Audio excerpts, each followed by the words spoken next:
Hi dears, triple divine miracle Malayalam tarot card റീഡിങ്ങിലേക്ക് എല്ലാവർക്കും സ്വാഗതം.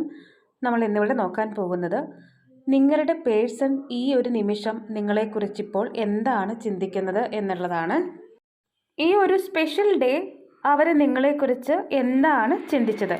ഇതൊരു കളക്റ്റീവ് റീഡിംഗ് ആണ്, ജനറൽ റീഡിംഗ് ആണ്. അതുകൊണ്ട് തന്നെ നിങ്ങൾക്ക് റീസണേറ്റ് ആവുന്ന കാര്യങ്ങൾ മാത്രം എടുത്താൽ മതി.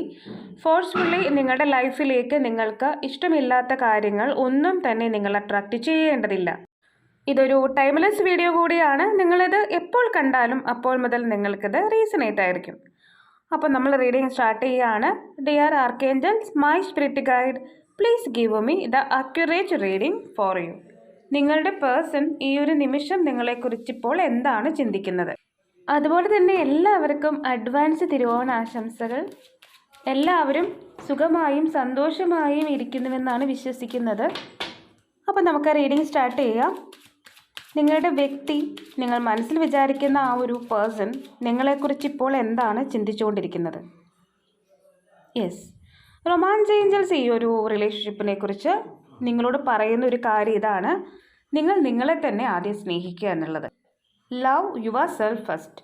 Your self respect makes you more romantically attractive. നിങ്ങൾ ആദ്യം നിങ്ങളെ തന്നെ സ്നേഹിക്കുക, സെൽഫ് റെസ്പെക്റ്റ് കൊടുക്കുക. വെറുതെ മറ്റുള്ളവരുടെ പിന്നാലെ ചേസ് ചെയ്ത് പോകരുത്. നിങ്ങൾ നിങ്ങൾക്ക് തന്നെ ഇമ്പോർട്ടൻസ് കൊടുക്കുമ്പോൾ നിങ്ങളുടെ പേഴ്സൺ പോലും നിങ്ങൾക്ക് ഇമ്പോർട്ടൻസ് തരും. നിങ്ങൾ നിങ്ങളെ തന്നെ സ്നേഹിക്കാൻ തുടങ്ങുമ്പോൾ തീർച്ചയായിട്ടും നിങ്ങളുടെ ഉള്ളിൽ സ്നേഹവും സന്തോഷവും നിറയും. അതാണ് നിങ്ങൾക്കുള്ള അട്രാക്ഷൻ. ശരിയായിട്ടുള്ള സത്യം അതാണ്. അപ്പോൾ നിങ്ങൾ നിങ്ങളെ തന്നെ സ്നേഹിക്കുക. അതുപോലെ തന്നെ ആരുടെയും പിന്നാലെ ഒരു പരിധിയിലപ്പുറം ചേസ് ചെയ്ത് പോകരുത്. നിങ്ങളെക്കാൾ ഉപരിയായിട്ട് വേറെ ആരെയും സ്നേഹിക്കേണ്ട കാര്യം ഇല്ല. ഇവിടെ ഫസ്റ്റ് കാർഡ് പോസ്റ്റ്പോൺമെൻ്റ് എന്ന് പറയുമ്പോൾ തീർച്ചയായിട്ടും നിങ്ങളുടെ വ്യക്തി അവർക്ക് ഇഷ്ടമില്ലാത്ത ഏതോ ഒരു സാഹചര്യത്തിൽ കുടുങ്ങിക്കിടക്കുകയാണ്. അപ്പോൾ അവർക്ക് നിറമുള്ള ലോകത്തേക്ക്, അതായത് നിങ്ങളുള്ള ആ ഒരു സ്ഥലത്തേക്ക് വരാനായിട്ട് അവർക്ക് ആഗ്രഹമുണ്ട്. അപ്പോൾ അവർ ചിന്തിക്കുന്നത് പതുക്കെ പതുക്കെ മാറ്റങ്ങൾ വരും എന്നുള്ളതാണ്.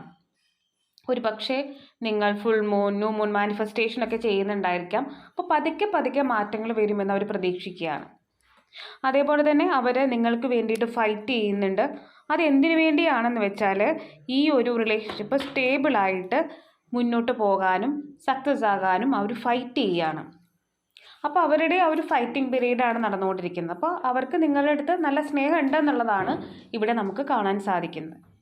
കാരണം അവരിപ്പോൾ പെട്ട് നിൽക്കുന്ന ഒരു സിറ്റുവേഷനിലാണ്. അവർക്ക് ആ ഒരു സിറ്റുവേഷനിൽ നിന്നും നിങ്ങളിലേക്ക് വരാനായിട്ട് ഒരാഗ്രഹം ഉണ്ടെന്നുള്ളത്. അവർ പതുക്കെ പതുക്കെ മാറ്റങ്ങൾ ഉണ്ടാവുള്ളൂ. ഒരുപക്ഷെ റൈറ്റ് ടൈം ഇതായിരിക്കില്ല, പക്ഷേ പതുക്കെ പതുക്കെ മാറ്റങ്ങൾ ഉണ്ടാവും എന്ന് വിചാരിച്ച് പേഷ്യൻസോടെ ഇവർ കാത്തിരിക്കുകയാണ്. ഇവിടെ ഫസ്റ്റ് കാർഡ് അവർക്ക് ഏറെ നിങ്ങളെ മിസ് ചെയ്യുന്നുണ്ടെന്നുള്ളതാണ്. കാരണം എന്താ? അവരിപ്പോൾ കുരുങ്ങിക്കിടക്കുന്ന ഒരു സിറ്റുവേഷനിലാണ്. അവരുടെ തന്നെ ഉള്ളിൻ്റെ ഉള്ളിൽ ഞാൻ നിറം കെട്ട ഒരു ലോകത്താണ്, ഈ ഒരു ചുറ്റുപാടുകൾ എനിക്കിഷ്ടമല്ല, എനിക്കിവിടെ നിൽക്കാൻ പറ്റുന്നില്ല, ഇങ്ങനെയൊക്കെ അവർ ചിന്തിക്കുന്നുണ്ട്. അതുപോലെ തന്നെ ഇവിടെ നിങ്ങളെ എംബ്രസ് ആയിട്ട് കരുതുന്നുണ്ട്. ചിലപ്പോൾ ഇത് വാച്ച് ചെയ്യുന്നത് ഹസ്ബൻഡ് ആൻഡ് വൈഫായിരിക്കാം, അല്ലാന്നുണ്ടെങ്കിൽ നിങ്ങൾ ഒരുമിച്ച് ജീവിക്കാൻ ആഗ്രഹിച്ച ആളായിരിക്കാം. ചിലപ്പോൾ നിങ്ങൾ മാത്രം അറിഞ്ഞിട്ട് താലി കിട്ടിയിട്ടുണ്ടായിരിക്കാം. അങ്ങനെ ഹസ്ബൻഡ് ആൻഡ് വൈഫ് എന്നുള്ള രീതിയിൽ നിൽക്കുന്നുണ്ടായിരിക്കാം. ഏതായാലും ഈ ഒരു വ്യക്തിക്ക് നിങ്ങളുടെ അടുത്ത് അതിതീവ്രമായിട്ടുള്ളൊരു ഇഷ്ടമുണ്ട്, അല്ലെങ്കിൽ ഒരു അറ്റാച്ച്മെൻ്റ് ഉണ്ട്. ഇമോഷണലി വളരെയധികം അറ്റാച്ച്ഡ് ആണ്. നിങ്ങളെ അത്രയും നല്ലൊരു വ്യക്തിയായിട്ട് ഇവർ കാണുന്നുണ്ട്. അതുപോലെ തന്നെ നിങ്ങൾ ഇവർക്ക് കൊടുത്തിട്ടുള്ള സപ്പോർട്ട്, അതുപോലെ തന്നെ പരിചരണം, ഇതെല്ലാം അവരുടെ മനസ്സിലുണ്ട്. അപ്പോൾ അവർ നിങ്ങളൊരു എംബ്രസിനെ പോലെ കാണുന്നുണ്ട്. ഇനി നിങ്ങളുടെ റിലേഷൻഷിപ്പിൽ എപ്പോഴും പ്രശ്നങ്ങൾ ഉണ്ടായിക്കൊണ്ടിരുന്നിട്ടുണ്ട്. ചിലപ്പോൾ മറ്റുള്ള ആൾക്കാർ കാരണം കൊണ്ടായിരിക്കാം, അല്ലെങ്കിൽ നിങ്ങൾ തമ്മിലുണ്ടാകുന്ന പ്രശ്നങ്ങൾ കൊണ്ടാണ് എപ്പോഴും പ്രശ്നങ്ങൾ ഉണ്ടായിട്ടുണ്ട്, ബ്രേക്കപ്പ് ഉണ്ടായിട്ടുണ്ട്. ചിലപ്പോൾ ഈ ഒരു വ്യക്തി തന്നെ ആയിരിക്കാം ബ്രേക്കപ്പ് പറഞ്ഞിട്ട് നിങ്ങളെ വിട്ടു പോയിട്ടുള്ളത്. പക്ഷേ നിങ്ങളുടെ ലൈഫിലുടനീളം പല ഘട്ടങ്ങളായിട്ട് ഇങ്ങനെ ബ്രേക്കപ്പ് ഉണ്ടായിട്ടുണ്ട്. അപ്പോൾ ഇപ്പോൾ ആ ഒരു വ്യക്തി എന്ത് ഡിസിഷനാണ് ഈ ഒരു റിലേഷൻഷിപ്പിൽ എടുക്കേണ്ടത് എന്നിങ്ങനെ ചിന്തിക്കുകയാണ്. പക്ഷേ ഡിസിഷൻ എടുത്തിട്ടില്ല. കാരണം ഡിസിഷൻ എടുക്കാൻ പറ്റുന്നൊരവസ്ഥയിലല്ല ഈ ഒരു വ്യക്തി ഉള്ളത്. ചിലപ്പോൾ ഈ ഒരു ബ്രേക്കപ്പ് പീരീഡിലായിരിക്കാം നിങ്ങളിത് വാച്ച് ചെയ്യുന്നത്. അപ്പോൾ ആ ഒരു വ്യക്തിക്ക് നിങ്ങളിലേക്ക് തിരികെ വരണം എന്നുണ്ട്. പക്ഷേ നിങ്ങളുടെ മനസ്സിൽ എന്തായിരിക്കും ഈ ഒരു വ്യക്തിയെക്കുറിച്ചുള്ള ചിന്ത? അങ്ങനെ ഇവർക്കൊരു ഡൗട്ടുണ്ട്. അതായത് നിങ്ങൾ അവരെ അക്സെപ്റ്റ് ചെയ്യുമോ? കാരണം ഇവരെപ്പോഴെപ്പോഴും നിങ്ങളെ വിട്ടുപോകുന്നുണ്ട്. ഒരുപക്ഷെ നിങ്ങൾക്ക് മതിയായിട്ടുണ്ടായിരിക്കാം. അപ്പം ആ ഒരു സിറ്റുവേഷനിൽ അവർക്ക് നിങ്ങളുടെ അടുത്തേക്ക് വരണം എന്നുണ്ട്. പക്ഷെ ഒരു ഭയമുണ്ട്, നിങ്ങൾ അവരെ അക്സെപ്റ്റ് ചെയ്യുമോ എന്നുള്ളൊരു ഭയമുണ്ട്. യെസ്, ഇവിടെ ക്ലോക്ക് എന്ന് പറയുന്ന ഒരു കാർഡാണ് നമുക്ക് കിട്ടിയിട്ടുള്ളത്. അതൊരു സമയത്തെ കാണിക്കുന്നുണ്ട്. നീഡിങ് ടൈം, അവർ പറയുകയാണ് എനിക്ക് കുറച്ച് സമയം വേണം.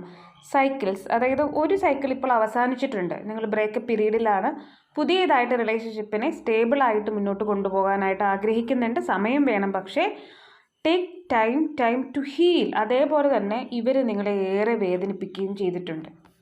അവർ നിങ്ങളെ എംപ്രസ്സായിട്ട് കരുതുന്നു, പക്ഷെ നിങ്ങളെ അവർ വേദനിപ്പിക്കുക കൂടി ചെയ്തിട്ടുണ്ട്.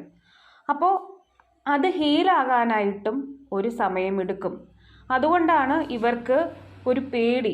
നിങ്ങൾ ഈ ഒരു റിലേഷൻഷിപ്പിൽ ഹീലായിട്ടില്ല എന്നുണ്ടെങ്കിൽ ഒരിക്കലും അവരെ നിങ്ങൾ അക്സെപ്റ്റ് ചെയ്യില്ല. പല പ്രാവശ്യം നിങ്ങളെ വേദനിപ്പിച്ച് പോയ ഒരു വ്യക്തിയാണ്. അതുകൊണ്ട് സമയമെടുക്കും നിങ്ങളുടെ ഉള്ളിൽ നിന്ന് ഇതുപോലെ വിഷമഘട്ടങ്ങൾ മാറാനായിട്ട്. അതവർക്കറിയാം. അതുകൊണ്ടായിരിക്കും അവർ നിങ്ങളെ കോണ്ടാക്റ്റ് ചെയ്യാത്തത്. രണ്ടാമത്തെ കാർഡ് എന്ന് പറയുന്ന അഡിക്ഷൻസ് ആണ്. അതായത് ഇവിടെ കോ ഡിപ്പെൻഡൻറ്റ് ഒബ്സഷൻ എന്ന് പറയുമ്പോൾ തീർച്ചയായിട്ടും നിങ്ങൾ അവരിൽ ഒരുപാട് കൺട്രോൾ കൊടുക്കുകയും വളരെയധികം ഒബ്സസീവ് ആയിരിക്കുകയും ചെയ്യുന്ന ഒരു സിറ്റുവേഷൻ ഉണ്ടായിരിക്കാം. നിങ്ങൾ അവരെ വെറുതെ ചേസ് ചെയ്ത് പോവുക, അതുപോലെ തന്നെ ഒരുപാട് കൺട്രോൾ ചെയ്യുക, ഇങ്ങനെയൊക്കെയുള്ള കാര്യങ്ങൾ നിങ്ങളുടെ അടുത്തു നിന്നും ഉണ്ടാകുന്നുണ്ടായിരിക്കാം. അപ്പോൾ ഇതൊക്കെയും അവരിലും ഇമോഷണൽ ബ്ലോക്ക് ഉണ്ടാകാനുള്ള കാരണമാകുന്നുണ്ട്. ഇവിടെ ഈ ഒരു വ്യക്തി പറയുന്നൊരു കാര്യം, ഒരുപക്ഷെ അവരൊരുപാട് ചേസ് ചെയ്യുന്നുണ്ടായിരിക്കാം. അതായത് നിങ്ങളെപ്പോഴും അവരുടെ പിന്നാലെ അവരെന്ത് ചെയ്യാണ് എന്നൊക്കെ ചിന്തിച്ചുകൊണ്ട് ഇരിക്കുന്നുണ്ടായിരിക്കാം. ചിലപ്പോൾ അവരുടെ സോഷ്യൽ മീഡിയ, വാട്സപ്പ് ഇതൊക്കെ നോക്കുന്നുണ്ടായിരിക്കാം. അപ്പോൾ ആ ഒരു സിറ്റുവേഷനിലൂടെ കടന്നു പോയിട്ട് നിങ്ങൾ അവരെ ചോദ്യം ചെയ്യുക, ഇങ്ങനെയൊക്കെയുള്ള കുറച്ച് കാര്യങ്ങൾ നിങ്ങളുടെ ഭാഗത്തു നിന്ന് ഉണ്ടാകുന്നുണ്ട്. അതുപോലെ തന്നെ ഈ ഒരു ചേസിങ് എന്ന് പറയുന്നത് നിങ്ങൾക്കും മടുത്തിട്ടുണ്ട്. അതായത് പകലില്ലാതെ ഇവരുടെ പിന്നാലെ നിങ്ങൾ ഓടുന്നുണ്ടായിരിക്കാം. അങ്ങനെ ഓടിയിട്ടുണ്ടായിരിക്കാം. കാരണം അവരുടെ സ്നേഹം വേറൊരാൾക്കും ഷെയർ ചെയ്ത് പോകരുത്, എനിക്ക് മാത്രമാണ് കിട്ടേണ്ടത്, ഇങ്ങനെയൊക്കെയുള്ളൊരു ചിന്തകൾ നിങ്ങൾക്കുണ്ടായിട്ടുണ്ടാവും. ഇപ്പം നിങ്ങളും ആ ഒരു സിറ്റുവേഷനെയും ആ ഒരു കാലഘട്ടത്തെയും വെറുക്കുന്നുമുണ്ട്. നിങ്ങളതൊക്കെ മറക്കാനായിട്ട് ആഗ്രഹിക്കുകയാണ്. കാരണം ഇപ്പം നിങ്ങൾ ബ്രേക്കപ്പിലാണ്, അവർ നിങ്ങളെ വിട്ടുപോയി, നിങ്ങൾ അത്രയൊക്കെ ഇവരുടെ പിറകെ ഓടിയിട്ടും അവർ നിങ്ങളെ വിട്ടുപോയി എന്നുള്ളൊരു ചിന്ത, അല്ലെന്നുണ്ടെങ്കിൽ ആ ഒരു സംഭവങ്ങളെല്ലാം നിങ്ങളെ ഒരുപാട് വേദനിപ്പിക്കുന്നുണ്ട്. അത് ഒരു ആഴത്തിലുള്ള മുറിവായിട്ട് നിങ്ങളുടെ മനസ്സിൽ കിടക്കുകയും ചെയ്യുന്നുണ്ട്. അതേപോലെ തന്നെ ഇപ്പോൾ അവർ നിങ്ങളുടെ പിക്ചേഴ്സ് എടുത്ത് വെച്ച് നോക്കുന്നുണ്ട്. അതേപോലെ തന്നെ ഒരു ടെക്സ്റ്റ് മെസ്സേജും ഒക്കെ നിങ്ങൾക്ക് അയക്കാനായിട്ട് അവർ ആഗ്രഹിക്കുകയും ചെയ്യുന്നുണ്ട്. ഇനി ഇത് വാച്ച് ചെയ്യുന്ന ഫാമിലി ആണെന്നുണ്ടെങ്കിൽ തീർച്ചയായിട്ടും നിങ്ങൾ തമ്മിൽ യോജിക്കുന്നതാണ്. അവിടെ ഒരു കുഞ്ഞുണ്ടാകുന്നതായിട്ട് കാണുന്നുണ്ട്. ഇതൊരു സോൾ കോൺട്രാക്റ്റാണ്. അതേപോലെ തന്നെ നിങ്ങളുടെ എനർജീസ് തമ്മിൽ ബാലൻസ് ചെയ്യുന്നതായിട്ട് കാണുന്നുണ്ട്. അതായത് കുറ്റങ്ങളും കുറവുകളും ഉണ്ടെങ്കിൽ തന്നെ അതൊക്കെ പരിഹരിച്ച് മുന്നോട്ട് പോകാനായിട്ട് ആഗ്രഹിക്കുന്നുണ്ട്. പക്ഷേ ഇപ്പോഴത്തെ സാഹചര്യത്തിൽ നിങ്ങളുടെ twin flame is not ready എന്നാണ് കിട്ടുന്നത്. പക്ഷേ അവർക്ക് നിങ്ങളുടെ അടുത്ത് ഒരുപാട് റൊമാൻറ്റിക് ഫീലിങ്സ് ഉണ്ട് ഇപ്പോൾ.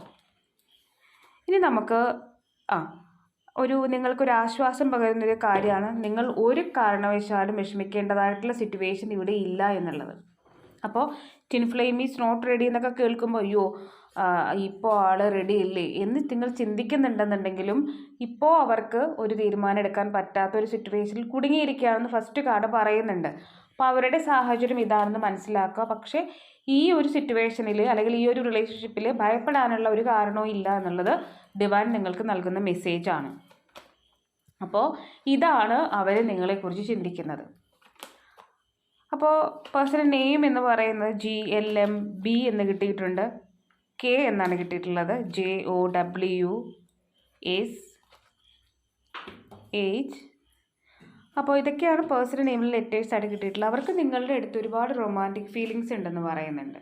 ഇപ്പോൾ അവർക്ക് നിങ്ങളുടെ അടുത്തേക്ക് വരാൻ പറ്റാത്തൊരു സാഹചര്യമാണെങ്കിൽ കൂടി അവർക്ക് നിങ്ങളുടെ അടുത്ത് ഒരുപാട് റൊമാൻറ്റിക് ഫീലിങ്സും അവരുടെ ആ ഒരു മോശപ്പെട്ട സിറ്റുവേഷനിൽ നിന്നും നിങ്ങളുടെ അടുത്തേക്ക് വരണമെന്ന് അവർ ഭയങ്കരമായിട്ട് ആഗ്രഹിക്കുകയും ചെയ്യുന്നുണ്ട്. അപ്പോൾ അതാണ് ഈ ഒരു സ്പെഷ്യൽ ഡേ നിങ്ങളെക്കുറിച്ച് അവർ ചിന്തിക്കുന്നത്. നമുക്കിനി ക്ലൂ കൂടി എടുക്കാം. ഇവിടെ 36, 24, റൗണ്ട് ഫേസ്, 41, ബിഗ് ഐസ് എന്ന് കിട്ടിയിട്ടുണ്ട്. ഇവിടെ 34 എന്ന് കിട്ടുന്നുണ്ട്. 14, 48, 33, 20, 1 എന്നൊരു date. Aries, yellow colour, dark complexion, father. 50, 6, 51, 13, 22, 19, 46, 7, 47, 49, 333, 111, 999, 222. Black butterfly, very tall, short, whitish complexion, husband, small eyes. അപ്പോൾ ഇതൊക്കെയാണ് നമുക്ക് കിട്ടിയിട്ടുള്ള കാർഡ്സ്. ഇനി നമുക്ക് പ്ലേസസ് ആണ് എടുക്കാനുള്ളത്. ഇവിടെ നമുക്ക് പ്ലേസായിട്ട് പത്തനംതിട്ട എന്ന് കിട്ടുന്നുണ്ട്, Alappuzha, Kannur, out of state, out of country. അപ്പോൾ ഇതൊക്കെയാണ് പ്ലേസായിട്ട് നമുക്ക് കിട്ടിയിട്ടുള്ളത്. ഇനി നമുക്ക് എടുക്കാനുള്ളത് നിങ്ങൾക്കുള്ള ഏഞ്ചൽ മെസ്സേജസ് ആണ്.